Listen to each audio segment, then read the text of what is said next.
नमस्कार, आप देख रहे हैं साधना न्यूज। मैं हूं आपके साथ निधि मिश्रा। तो जैसा कि आप सभी जानते हैं कि लोकसभा चुनाव की जो सुगबुगाहट है वो शुरू हो गई है, तैयारियां शुरू हो गई हैं। ऐसे में उत्तर प्रदेश एक अहम भूमिका निभाता है। क्या भूमिका निभाता है? 80 लोकसभा सीटें हैं, सभी की नजर उत्तर प्रदेश में टिकी हुई है। उत्तर प्रदेश में एक के बाद एक जहां भारतीय जनता पार्टी तैयारियों पे तैयारियां कर रही है, तो वहीं अगर बात की जाए नेता प्रतिपक्ष अखिलेश यादव की, वो भी बड़ी ही मजबूती के साथ चुनावी मैदान में उतरने की तैयारी कर रहे हैं। तैयारी किस तरह कर रहे हैं? एक शब्द सुन रहे होंगे आप, जिसका नाम है पीडीए। जी हाँ, पीडीए को लेकर अखिलेश यादव लगातार उस पर जोर दे रहे हैं।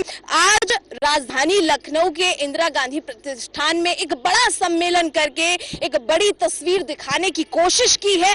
लोग भारी मात्राओं में मौजूद हैं। क्या कुछ कह रहे हैं भैया? क्यों आए हैं, काहे के लिए आए हैं, पहले तो ये बताइए। जी, मैं तो अखिलेश जी को जिताने के लिए आए हैं। और हमारे यहाँ जब से हमने 2014 से बीजेपी को सपोर्ट किया था, तब से हमें घाटा के अलावा और कोई चीज नहीं, मुनाफा के नाम पे कोई चीज नहीं मिल रही है। कहाँ से आए हैं? अकबरपुर रनिया 206 विधानसभा। अगर क्या क्या नहीं मिल रहा है और किस किस मुद्दे को लेकर इस बार अखिलेश? हम जानवर के मुद्दे से लेकर आए हैं। जानवर? क्या जानवर? गाय, अन्ना, साढ़, जो खेती खलियानों को हमारे खा पी रहे हैं। हम दिन रात मेहनत कर रहे हैं। जहाँ 8 कुंटल गेहूँ होता था, वहाँ 4 कुंटल गेहूँ हो रहा है। साल भर बच्चों को पालना मुश्किल हो रहा है। इसलिए हम यहाँ आए हैं कि इस बार अखिलेश भैया का ही विजय हम घोषित करना चाहते हैं। अखिलेश भैया की विजय आप सभी के सपोर्ट के साथ। भैया आप बताइए, कहाँ से आए हो? हम भी अकबरपुर से आए। अकबरपुर से आए हैं, यही लेकर आए हैं क्या इस बार अखिलेश भैया को जिताएंगे? भारतीय जनता पार्टी को कैसे आप कमजोर मान रहे हैं? मान रहे नहीं मान रहे? हाँ, कैसे कमजोर मान रहे? हम वोट ही नहीं करेंगे अब की बार। अखिलेश जी को वोट देना है।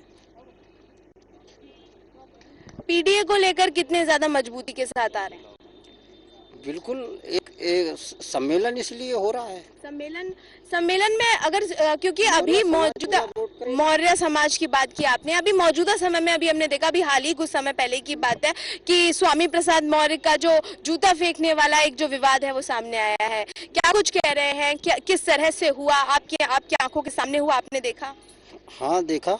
तो क्या कुछ रहा? क्यों ऐसा हुआ? उससे बातचीत हुई, युवक से बातचीत हुई, वकील के भेष में आया था, क्या कुछ कह रहा था? अब ये तो नहीं मालूम किस भेष में आया, कौन है कौन नहीं है। सारे मौर्य समाज के तो लोग जूता फेंकते नहीं भैया। अब वो मेरा समाज का था ही नहीं। वो समाज का था नहीं, दूसरा था। आप बताएं, क्या कुछ देखा आपने यहाँ पर? क्या कुछ हुआ यहाँ पे? अभी हम लोग जब आए तो स्वामी प्रसाद मौर्य पे जो जूता फेंकने का कार्य, वो मनुवादी मानसिकता से ग्रसित व्यक्ति था। संघ का व्यक्ति था, भाजपा का कार्यकर्ता था। और जहां आज पीडीए की बात हो रही है, पूरे ओबीसी समाज, पूरे पिछड़े समाज एकजुट होकर सामाजिक न्याय की इस यात्रा में अखिलेश यादव को मजबूत करने के लिए उनके साथ कदम से कदम मिला के चलने के लिए तैयार है। तो वैसे मनुवादी व्यक्ति को जो संघ की विचारधारा, आरएसएस की जो विचारधारा है, सांप्रदायिक विचारधारा हम लोग मानते हैं।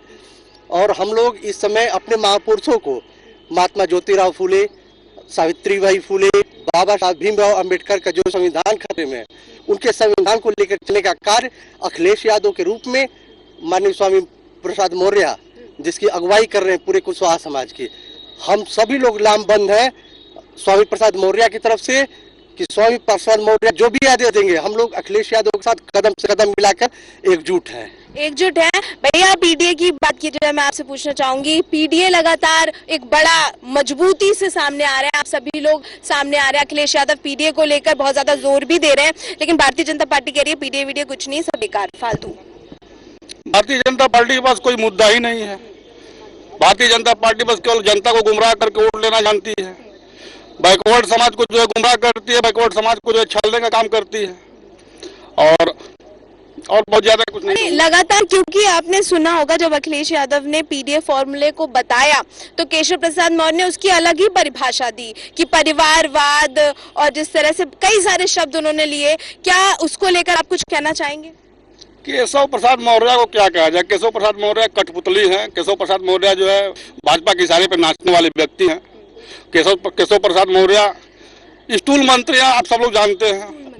अच्छा, एक और बात पूछना चाहूंगी मैं आपसे कि दादा ये बताओ कि लगातार इंडिया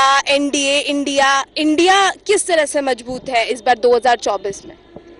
2024 में इंडिया और चीज में मजबूत है, लेकिन इस सब लोग एक साथ आ हाँ, गए हैं, हाँ। इंडिया बना लिया, हाँ। एनडीए हरा देंगे, एनडीए भारतीय जनता पार्टी को हरा देंगे, कुछ मान हरा देंगे कि नहीं हरा देंगे? आपको तो लगता है लगता है, तो कैसे लगता है भैया, कैसे लगता है क्या कि एनडीए को हरा देगी इंडिया, ये आपको लगता है कि नहीं लगता है? बिल्कुल हरा देगी, इसलिए कि आज एनडीए को छोड़कर और कौन कौन से ऐसे मुद्दे हैं जिसको लेकर इंडिया आगे बढ़ रही है? देखिए, कोई ऐसा मुद्दा नहीं है जो भारतीय जनता पार्टी की सरकार ने छोड़ रखा है। महंगाई, बेरोजगारी, बिजली का बिल, तमाम ऐसे मुद्दे हैं। और सबके बाद जो देश में हिंदू मुस्लिम, हिंदू पाकिस्तान, इंडिया पाकिस्तान करके जो देश की का माहौल बिगाड़े हुए है बीजेपी, इसे देश का जनमानस जो है मंदिर में, मस्जिद में, गुरुद्वारों में बटने का काम करे। आज हमारे बच्चों को क्या चाहिए, आज हमारे भाइयों को क्या चाहिए? शिक्षा चाहिए, रोजगार चाहिए, जिसके वो तो कहते हैं कि महंगाई है ही नहीं, सब फालतू चिल्ला रहे हैं, लाइट हमने दी, बिजली हमने दी, फ्री में दी, सब तो बोल रहे हैं। उनके बोलने से क्या होता है? एक तरफ से मंच से ये दावा करते हैं कि मैं 80 करोड़ लोगों को क्या नाम मुफ्त में 5 किलो अनाज दे रहा हूँ। किस बेस पे क्यों अनाज दे तो रहा वो हूँ? तो कह रहे हैं पूरा चुनाव में राशन पे जीता, फिर काहे की नाराजगी है आपको? तो यही तो है कि वो सोच रहे हैं कि हम लोगों को 5 किलो अनाज पर जनता जनता जाग चुकी है, 5 किलो अनाज पे भूलने वाली नहीं है। और समझ लिए इंडिया की सरकार बनने वाली है, इंडिया की सरकार बनने वाली है। भाई राशन का मुद्दा बड़ा चल रहा था विधानसभा चुनाव में 2022 में देखा, राशन दिया तभी जीते थे, तो नाराज क्यों है भाई, बताइए? 5 किलो राशन से क्या होगा? 5 किलो राशन से अपने बच्चों को शिक्षा दिलवा लेंगे? वो तो कह रहे हैं शिक्षा भी दी भाई, शिक्षा नहीं दी, शिक्षा भी तो दी। कहाँ शिक्षा दे रही है? शिक्षा का स्तर दिन प्रतिदिन महंगा होता जा रहा है। गरीब घर के बच्चे को हम देख रहे हैं कि जो है प्राइमरी स्कूल में पढ़ने जा रहे हैं, केवल जो है अपवाद स्वरूप पढ़ाई हो रही है। क्या हो रहा है? रोजगार देख लीजिए, हम लोग का उम्र निकल गया, हम भी जो है फॉर्म अप्लाई करने के लिए खड़े थे, लाइन में लगे थे, लेकिन पूरी उम्र ही हमारी बीत गई। योगी सरकार में कोई रोजगार नहीं है, कोई रोजगार बता दीजिए कि वैकेंसी कोई निकाला है? वैकेंसी निकाले भी तो एक पेट लागू कर दिए। पेट भैया दादा कुछ कह रहे हैं, हाँ क्या बताइए भैया? किसान के लिए क्या किया? किसे वो तो कह रहे हैं हमने किसानों के लिए ही किया, सब कुछ किसानों के लिए, आय दुगनी हो गई, कर हो गया। किसान रात दिन खेत तकता है और फिर भी जानवर खा जाते हैं। वो तो कह रही है भाई देखो हमने सबके लिए सब कुछ किया, तभी सुनो दादा, वो कह रहे हैं सब कुछ हमने सबके लिए सब कुछ किया, सब कुछ किया तभी 2022 जीते, 24 भी जीतेंगे। तो वो तो बेईमानी से कोई भी जीत सकता है। बेईमानी है और क्या? बेईमानी है भैया, बेईमानी करते हैं, हाँ बेईमानी है, कैसे बेईमानी है? ये मान लीजिए जैसे मोदी जी सिलेंडर लागू किए हैं, ये जो है कि राशन दे रहे हैं, 350 का सिलेंडर के 1100 हो गया। जहाँ वो तो कह रहे हैं कि भैया किश्तों में पैसा दे देंगे, पहले थोड़ा सा दे देंगे, फिर थोड़ा फिर पैसा दे पैसा देंगे। मिला? कहाँ का सब्सिडी? अकाउंट में पैसा है? सब्सिडी कहीं नहीं मिला, कहीं नहीं नहीं मिला।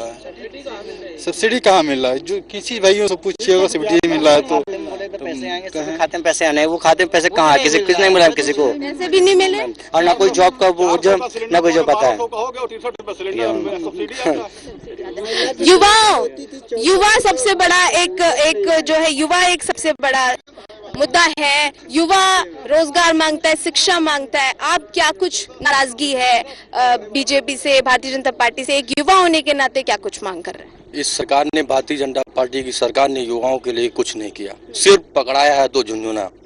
शिक्षा के नाम पे इन्होंने देश में सबसे ज्यादा टैक्स देने वाले दूसरे नंबर पे शिक्षा विभाग है। दूसरी बात, युवाओं के लिए इन्होंने कुछ नहीं किया, ना नौकरी दी। मोदी जी हमेशा जब भी भाषण होता है तो जुमला देते हैं 2 करोड़ रोजगार देंगे हर साल। बता दें उन्होंने क्या दिया? उन्होंने क्या दिया? उन्होंने सिर्फ युवाओं को ठगने का काम किया। जब चुनाव आएगा तो कहेंगे हमने, इनका पेपर में आप देखते हो डेली विज्ञापन आता होगा, हमेशा कहते होंगे युवाओं को हमने इतने करोड़ नौकरी दी, युवाओं को हमने आत्मनिर्भर बनाया। आत्मनिर्भर बनेगा कैसे? जब युवा पढ़ेगा नहीं, शिक्षा महंगी रहेगी, तो ये आत्मनिर्भर कैसे बनेगा? वो तो कह रहे हैं आत्मनिर्भर बनाया, भविष्य जो युवा है वो भविष्य है, सब कुछ किया, बिजली, पानी, बत्ती, शिक्षा, और 22 भी इसी वजह से जीते हैं, युवाओं की वजह से। अब आप बोल रहे हैं ऐसा नहीं। मोदी जी झूठ बोलते हैं। वो भी उन्होंने जब एक समय जब चुनाव था लोकसभा का, तो कहे थे कि आप पता नहीं, आप जानती होंगे कि नहीं जानती होंगे, वो कहते थे कि मैं चाय बेचता था स्टेशन में। हमने तो नहीं देखा, आपने देखा? अब भाई उतनी पुरानी बात है ना, आपने देखा? गुजरात गए थे क्या देखने? किसी ने नहीं देखा। दूसरा जुमला उन्होंने क्या दिया, एक बार भगवा झंडा मगरमच्छ लेके नदी में डुबा रहा था, तो हमने मगरमच्छ से भगवा झंडा छीना और दूसरी तरफ वो उसका बच्चा दबा लिया। ये सिर्फ और सिर्फ झूठ बोलना, जुमला देना, लोगों को ठगना इनका पेशा है। इसके अलावा ये कुछ नहीं जानते हैं। और आज स्थिति ये है कि इन्होंने स्टेशन में चाय बेची होगी। आज चाय बेचने वाला देश को बेचने का काम कर रहा है। चाय बेचने वाला देश को बेचने का काम कर रहा है। युवा जो है वो लगातार नाराज है। फिर चाहे वो 22 की बात कर ले, 24 की बात कर ले, युवाओं में खासा जो सबसे ज्यादा रोजगार को लेकर और शिक्षा को लेकर है। युवा हमारे साथ मौजूद है। शिक्षा से नाराजगी लगती है? जी हाँ। कैसे? देखिए, पहला काम सबसे पहले सरकारी शिक्षा को सुधारने का काम करें। शिक्षा सरकारी में इतना बेहद हो गया कि वहाँ पर बच्चे सरकारी में ना पढ़ाकर प्राइवेट में, जबकि सरकारी में शिक्षित टीचर आते तैयारी करते, लेकिन वहाँ पर क्यों नहीं पढ़ाया रहे बच्चे को अपने? ये और बात है। भैया आप कहाँ से आए हैं? मैं लखनऊ गोमती नगर। लखनऊ गोमती नगर से यहाँ आए हैं। जरूर कोई नाराजगी है भारतीय जनता पार्टी से, क्या कुछ मांग कर रहे हैं सर? देखिए, भारतीय जनता पार्टी से किसी की कोई पर्सनल लड़ाई नहीं है, बस लड़ाई अपने हक की है। देखिए, हम युवा हैं और युवा को क्या चाहिए? फर्स्ट टाइम पहले उसे रोजगार चाहिए, और ऐसे करोड़ों लोग हैं जो बेरोजगार घूम रहे हैं। और हमारे प्रधानमंत्री नरेंद्र मोदी जी उनसे कहते हैं कि आप पकौड़ा तल लीजिए, वो इस तरीके का रोजगार देते हैं। तो हर एक पर्सन अपना सेल्फ का खुद का रोजगार नहीं खोल सकता है। अगर हर इंसान सेल्फ का रोजगार बैठ जाएगा खोल करके, तो कस्टमर कौन बनेगा? और दूसरी चीज अगर देखी जाए तो आज 9 साल केंद्र में हो चुके हैं और लगभग 7 साल या 6 साल हो चुके हैं स्टेट गवर्नमेंट के। तो अगर देखा जाए कहीं से, तो वैकेंसी बिल्कुल भी नहीं आई है। और ये सारे रोजगार पाने के लिए सब युवा अगर किसी पार्टी में जाते हैं और किसी पार्टी में जाते हैं, तो वही सोचते हैं कि हमारी आवाज को शायद वहां पर उठाया जाएगा, इसलिए वो पार्टी में जाते हैं। कभी कभी लोग सोचते हैं कि ये युवा को राजनीति में क्यों जाना चाहिए। कुछ लोग हमसे भी टिप्पणी करते हैं कि राजनीति में आपका क्या काम है, आप पढ़ाई करिए। बिल्कुल। रीजन ये होता है कि जब ओबीसी का, एससी का, शेड्यूल कास्ट का हक मारा जाता है, तो वो दर्द होता है अंदर से कि हम भी एक किसी की संतान हैं। वो जनरल कास्ट के लोग हमेशा से शेड्यूल कास्ट का और ओबीसी वालों का हक खाते आए हैं। वो अगर देखा जाए तो हम चंद्रगुप्त मौर्य की वंशज हैं, और एक समय हमारा ये था कि हम अखंड भारत पर अपना शासन करते थे। और आज की जो सिचुएशन है कि हम लोगों का हक मारा जा रहा है, तो इसलिए हम लोग 2024 में एक बार गठबंधन की जो सरकार बनने वाली है, हम पूर्ण इंडिया की सरकार। बिल्कुल बिल्कुल। तो ये वो लोग हैं जो लगातार अपनी मांग कर रहे हैं, सरकार से लगातार अपनी समस्याओं को बता रहे हैं, लेकिन हो सकता है कि इन लोगों की समस्याओं का निवारण सत्ताधारी पार्टी नहीं कर पा रही हो। कहीं ना कहीं कोई ना कोई ऐसी कमी जरूर रह गई है जो इनकी मांगे पूरी नहीं हो रही है। फिर चाहे वो बात करे किसान की, बात करे युवा की, या फिर बात करे आम जनता की, हर किसी को जो छोटी छोटी परेशानी है उसका निवारण, उसकी जो आस है वो सत्ताधारी पार्टी से होती है, यानी कि इस समय मौजूदा समय में भारतीय जनता पार्टी से है।